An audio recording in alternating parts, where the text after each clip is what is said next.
फायनलच्या अगोदर भारतीय cricket team संघामध्ये मोठे बदल. उद्या भारताची न्यूझीलंड विरुद्ध फायनल मॅच होणार आहे. पण त्या अगोदरच टीममध्ये मोठे बदल झाल्याचं सांगितले जात आहे. नेमकं कोणते खेळाडू उद्या बाहेर बसणार, कोणते खेळाडू खेळणार, आपण या व्हिडिओमधून पाहूया. सर्वात अगोदर बोलूया स्टेडियमबद्दल, कारण की बरेच लोक नरेंद्र मोदी स्टेडियमला पनवती स्टेडियम म्हणून बोलतात. 2023च्या वर्ल्ड कप फायनलमध्ये भारताला याच नरेंद्र मोदी स्टेडियमवर ऑस्ट्रेलियाकडून पराभव स्वीकारावा लागला होता. त्यामुळे चाहत्यांच्या मनात अजूनही त्या पराभवाची आठवण ताजी आहे. दरम्यान आणखी एक योगायोग चर्चेत आला आहे. या वर्ल्ड कपमध्ये भारताने सेमीफायनल मुंबईच्या वानखेडे स्टेडियमवर जिंकला, तर साऊथ आफ्रिकेने कोलकात्याच्या ईडन गार्डन्सवर सेमीफायनल गमावला. आता फायनल अहमदाबादमध्ये होणार आहे. आणि हा पॅटर्न काही प्रमाणात 2023च्या वर्ल्ड कप सारखाच दिसत असल्याची चर्चा सोशल मीडियावर सुरू झाली आहे. याच दरम्यान पाकिस्तानचा माजी वेगवान गोलंदाज शोएब अख्तर यानेही या फायनलवर आपलं मत व्यक्त केलं आहे. अख्तरचं म्हणणं आहे की नरेंद्र मोदी स्टेडियमवर असलेली प्रेक्षकांची प्रचंड संख्या आणि अपेक्षा भारतावर अतिरिक्त दबाव तयार करू शकतात. हे स्टेडियम जगातील सर्वात मोठं क्रिकेट स्टेडियम आहे आणि इथे जवळपास 1 लाखाहून अधिक प्रेक्षक बसू शकतात. भारत फायनल खेळत असल्यामुळे स्टेडियममध्ये भारतीय चाहत्यांची संख्या खूप जास्त असणार आहे. त्यामुळे खेळाडूंवर अपेक्षांचं ओझं वाढू शकतं. मात्र क्रिकेटमध्ये इतिहास नेहमी रिपीट होतोच असं नाही. एखाद्या मैदानावर आधी पराभव झाला म्हणून पुन्हा तसंच होईल असं नसतं. सामना शेवटी त्या दिवशी मैदानावर कोण चांगलं खेळतं यावर ठरतो.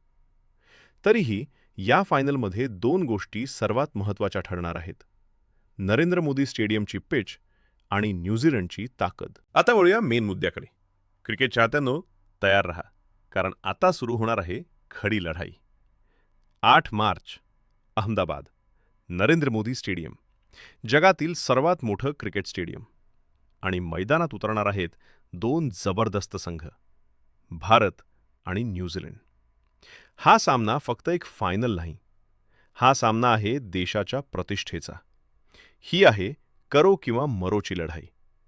जर भारत जिंकला तर ट्रॉफी भारताच्या नावावर, पण जर भारत हरला तर करोडो चाहत्यांची स्वप्न तुटतील. म्हणूनच टीम इंडियासाठी हा सामना अत्यंत महत्त्वाचा आहे. आणि याच मोठ्या फायनलच्या आधी टीम इंडियामध्ये मोठे बदल होण्याची चर्चा जोरात सुरू झाली आहे. सूत्रानुसार टीमचे मुख्य कोच गौतम गंभीर आणि टीम मॅनेजमेंट प्लेइंग 11बद्दल गंभीर चर्चा करत आहेत. आणि या चर्चेत 2 खेळाडूंची नावं सर्वात जास्त चर्चेत आहेत: अभिषेक शर्मा आणि वरुण चक्रवर्ती. दोघांचाही फॉर्म सध्या चिंतेचा विषय बनला आहे. सामना कधी आणि कुठे पाहता येणार? भारत विरुद्ध New Zealand T20 world cup 2026. Final तारीख 8 मार्च. ठिकाण नरेंद्र मोदी स्टेडियम, अहमदाबाद. टॉस संध्याकाळी 6:30. सामना सुरू 7 वाजता टीव्हीवर. हा सामना स्टार स्पोर्ट्स नेटवर्कवर पाहता येईल, तर मोबाईलवर जिओ हॉटस्टार ॲपवर लाईव्ह स्ट्रीमिंग उपलब्ध असेल. भारताची संभाव्य प्लेइंग 11. आता येतो सगळ्यात मोठा प्रश्न. फायनलमध्ये भारताची प्लेइंग 11 काय असू शकते? ओपनिंग संजू सॅमसन. पहिलं नाव जवळपास निश्चित आहे: संजू सॅमसन. संजू सध्या जबरदस्त फॉर्ममध्ये आहे. तो पॉवर प्लेमध्ये गोलंदाजांवर हल्ला करतो, फील्डमधील गॅप शोधतो आणि मोठे शॉट मारतो. त्याच्या आत्मविश्वासामुळे टीमलाही आत्मविश्वास मिळतो. म्हणून फायनलमध्ये त्याचं स्थान जवळपास निश्चित मानलं जात आहे. अभिषेक शर्मा धोक्यात? आता सर्वात मोठी चर्चा सुरू आहे: अभिषेक शर्मा खेळणार का? कारण या संपूर्ण टुर्नामेंटमध्ये त्याचा फॉर्म फारसा चांगला दिसला नाही.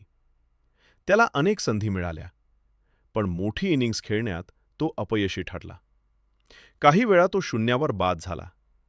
काही वेळा सुरुवात मिळूनही मोठा स्कोर करू शकला नाही. वर्ल्ड कप सारख्या मोठ्या स्पर्धेत अशा चुका टीमला महागात पडू शकतात. म्हणूनच टीम मॅनेजमेंट आता गंभीर विचार करत आहे. फायनलमध्ये अभिषेक शर्माला बाहेर बसवायचं का? अभिषेकच्या जागी कोण? जर अभिषेक शर्मा बाहेर गेला तर त्याच्या जागी कोण येणार? सर्वात मोठं नाव समोर येत आहे ईशान किशन. ईशान किशन हा अत्यंत आक्रमक फलंदाज आहे.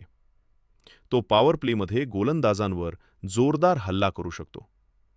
त्याच्याकडे आहेत दमदार स्ट्रोक्स, जलद रन करण्याची क्षमता आणि मोठे षटकार. संजू सॅमसन आणि ईशान किशन ही लेफ्ट राईट ओपनिंग जोडी गोलंदाजांसाठी मोठं आव्हान ठरू शकते. नंबर 3 सूर्यकुमार यादव. नंबर 3 वर येईल कॅप्टन सूर्यकुमार यादव. त्याला म्हणतात 360 डिग्री प्लेयर.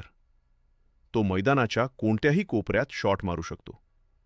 जर सूर्यकुमार 30 ते 40 चेंडू क्रीजवर टिकला तर सामना भारताच्या बाजूने झुकू शकतो. नंबर 4 तिलक वर्मा. नंबर 4 तिलक वर्मा. शांत आणि संयमी फलंदाज. मिडल ओव्हर्समध्ये डाव सांभाळण्याची त्याची क्षमता खूप महत्त्वाची आहे. Number 5 Hardik Pandya. Number 5 Hardik Pandya. Team इंडियाचा सर्वात महत्त्वाचा ऑलराऊंडर. बल्ला आणि बॉल दोन्हीने सामना बदलण्याची क्षमता त्याच्यात आहे. नंबर 6 शिवम दुबे. नंबर 6 शिवम दुबे. स्पिनरसाठी तो खूप धोकादायक आहे. तो सहजपणे मोठे षटकार मारू शकतो. Number 7 Rinku Singh. Number 7 Rinku Singh. Death ओव्हर्सचा सर्वात विश्वासार्ह फिनिशर. अनेक वेळा त्याने भारताला शेवटच्या क्षणी विजय मिळवून दिला आहे. वरुण चक्रवर्तीचा खराब फॉर्म. आता बोलूया दुसऱ्या मोठ्या चर्चेबद्दल. वरुण चक्रवर्ती मिस्ट्री स्पिनर म्हणून ओळखला जाणारा हा गोलंदाज. पण या टुर्नामेंटमध्ये त्याचा फॉर्म फारसा प्रभावी दिसला नाही. त्याने अपेक्षित विकेट्स घेतल्या नाहीत. काही वेळा त्याच्यावर फलंदाजांनी जोरदार हल्ला केला. फायनलसारख्या मोठ्या सामन्यात अशी कामगिरी टीमसाठी धोकादायक ठरू शकते. कुलदीप यादवला संधी. म्हणूनच टीम मॅनेजमेंट आता दुसरा पर्याय विचारात घेत आहे आणि तो म्हणजे कुलदीप यादव. कुलदीप यादव हा अनुभवी स्पिनर आहे. त्याची गुगली आणि टर्न फलंदाजांना अडचणीत टाकू शकते. मोठ्या सामन्यांमध्ये विकेट काढण्याची क्षमता त्याच्यात आहे.